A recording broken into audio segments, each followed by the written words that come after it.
In this week's video, we're going to be talking about exposure bracketing, and in particular, do we choose 3 or 5 brackets in interior and architecture photography, and in particular, when to do it, and what about doing 2 stops apart?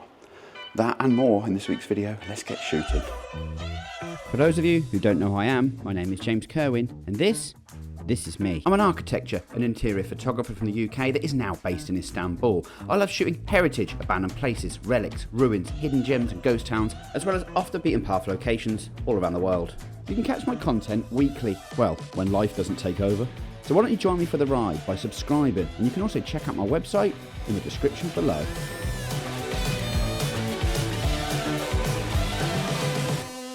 Okay, so I'm in this house of culture in the Caucasus region, and actually it's a beautiful scene. It's actually amazing, but there is a couple of things. Now, it's got actually softer light than probably could happen, and the reason why is because there is kind of like curtains or fabric over the windows, which of course, if that wasn't there, would lead to harsher lighting conditions. But there is still spots in here that make it kind of challenging in areas, especially when it comes to the seating down below and essentially getting detail within them. What we're looking to do when we exposure bracket, of course, is to cover the dynamic range of the scene. And in here, that would be relatively straightforward, but I'm still going to explain the differences between 3 and 5 exposure brackets. Now, I've actually put my tripod in a kind of elevated position. I've actually put the legs onto the arms of 2 chairs either side to give it a little bit more height. Essentially, other than that, I'm going to be using my Canon R5 and my 17mm tilt shift, only because the ceiling up here is beautiful and I want to include it in my frame. Now, I could use the 24 in here and it would be a better shot actually, but there is a low hanging ceiling in just over my head here that you can see top of frame that is causing me to be able to have to go a little bit further forward than I originally wanted. Regular viewers of this channel will know that I'm always banging on about a good quality tripod to get basically bracketed shots in interiors and to stabilise the camera. Now, you can take bracketed shots handheld, and I've done so in the past in some images. Still, it is always better to use a tripod and a remote shutter, or say a 2 or 10-second timer, to prevent movement between exposures for precise alignment in post. Okay, so when to use 3 exposure brackets? Well, to be honest with you, that's for moderate contrast scenes, exactly like the one we're looking at now. Suitable when there's subtle lighting differences between the brightest exposure and the darkest. In other words, the lighting isn't too extreme. So of course, the benefits of this are it's quicker to post-process because you've got 3 brackets only, and they're usually narrower, and it covers that sort of slimmer dynamic range scene. So of course, this leads to a quicker workflow shooting 3 brackets because you've got less processing to do, there's less images to process. But the disadvantage of that, of course, is it covers less dynamic range in the scene. Now, I'm talking about 1 stop apart at this point, so 3 brackets, 1 stop apart. This is good for standard lighting conditions, like I explained, which is exactly what we're faced with today. But we're never going to then be able to capture extreme highlights and extreme shadows. If those curtains weren't there, we would have extremes. When to use 5 exposure brackets? Essentially, that's for higher contrast scenes. So when you want to maintain details in the bright highlights area and of course the shadow area. Now, I'm talking just about 1 stop apart at this point.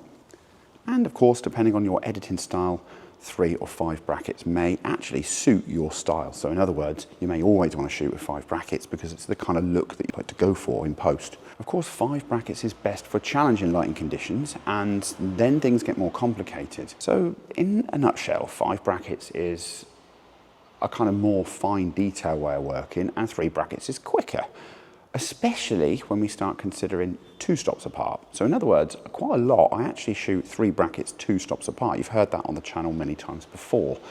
Now, I'm relying then on the camera's dynamic range to fill the gaps essentially, which works for some scenes, but there's other times where you're better off to get those subtle changes throughout the scene, capturing 5 brackets. Of course, there's the speed factor as well. Shooting 3 brackets, if you're shooting a whole interior like this around the site, can speed up your workflow massively when you're actually on location because you're shooting 3 brackets. I'm also not frightened also to boost my ISO if I need to speed up on site, but essentially I'm always looking for lower ISOs, I'm looking for f8, and of course, exposure bracketing is time consuming when you're at lower ISOs. So let's have a look at capturing 3 brackets 1 stop apart. Let's set that up in camera now. So there's 2 things here. When I go into the menu, I'm actually going into the camera setting on the right on the end here. on my Canon R5, you can actually see that I've got a number of bracketed shots set to 3, and it gives you the option for 2, 5, 7 as well, but 3 is absolutely fine. When we're on this menu, of course, that's where we can control the actual spacing between the exposure brackets. So if I go in here and press the cube icon, it kind of comes onto this section. What we can then do is use the rotating pin on the top, and we can split those brackets, and we're going to do it just one stop apart, 3 brackets just like so, back to the main screen. Of course, when it comes to actually setting this up, we can actually shift those exposures around. So we can actually move this and take the preview on the back of the camera is showing the kind of middle exposure, and we can actually dial that in just by changing our shutter speed when we're in manual mode. So that's what I'm going to look to do. And actually in this scene, I'm actually going to keep it so that basically my middle bracket is just under 0. So a third of a stop under 0, and that's going to give me 1 stop of light darker and 1 stop of light lighter. But one tip I'll give you, the best tip here, is to always look at what your brightest exposure is going to be. So in other words, dial that in on the back of the camera, your brightest exposure. So in this case, it's +1, right? Dial that in so your middle bar is at +1, and you can see what the brightest exposure is going to look like. Is there detail in the highlights? Is there detail in the shadow? If so, that is your starting point. If there's not, brighten it up a little bit more, up to 2 stops over, and so on and so forth. So it's as simple as that. So I'm actually saying that 0 on my exposure bar, +1 and -1 should cover my dynamic range. Now I'm just shooting 17mm straight across the scene, and it's looking pretty fantastic. I'm just going to make sure everything's straight, which it kind of looks like it is, and we're shooting that. Just 17mm, nice and easy. I mentioned earlier that starting with your brightest exposure and working backward is a practical approach when exposure bracketing interior photographs, and this is for several reasons. The brightest exposure captures the darkest parts of the scene, ensuring shadow details are preserved and it doesn't introduce excessive noise. Starting here ensures you have a solid foundation for your bracketed series. Working backwards allows you to progressively darken the exposure, capturing highlights and midtones with better control. This sequence helps maintain consistency in your bracketed process, reducing the risk of missing critical exposures. It's easier to determine when to capture all necessary exposures by starting bright and moving darker. You stop once the highlights are fully preserved in the darkest frame, avoiding unnecessary shots. Interiors often have a significant dynamic range due to windows, light fixtures and shadows, etc. inside of them. Starting with the brightest exposure ensures you don't miss these shadow details and miss crucial parts of the scene before capturing midtones and highlights and so on.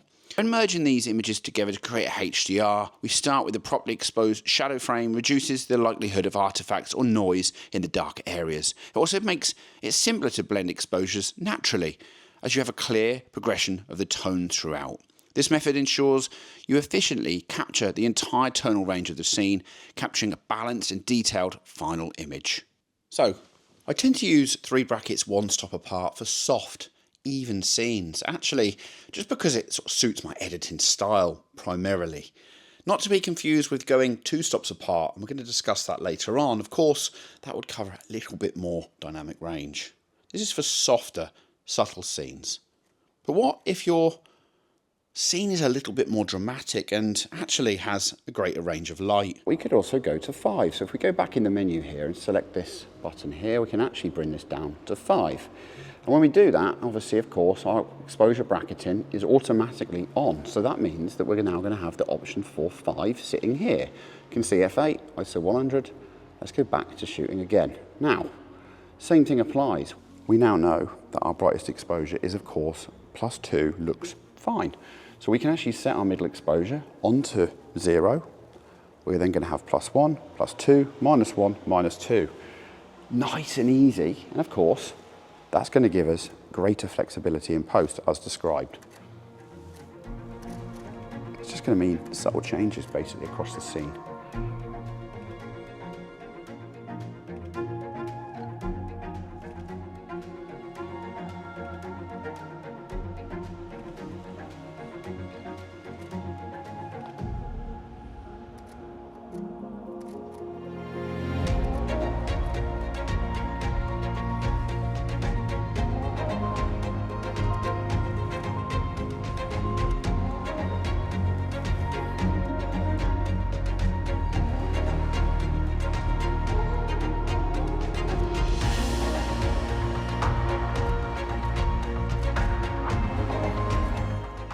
mentioned briefly earlier using 3 brackets 2 stops apart, but when would you use this?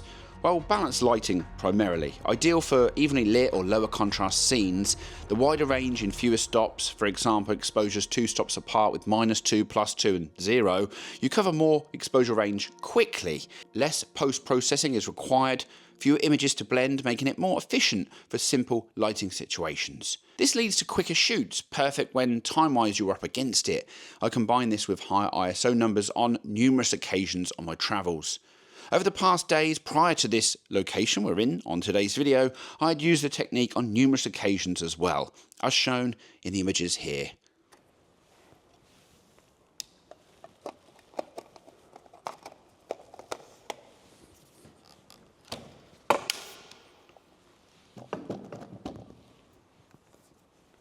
Okay, I hope you've enjoyed this video about exposure bracketing. How do you go about your exposure brackets in interior photography? Let me know down in the description below.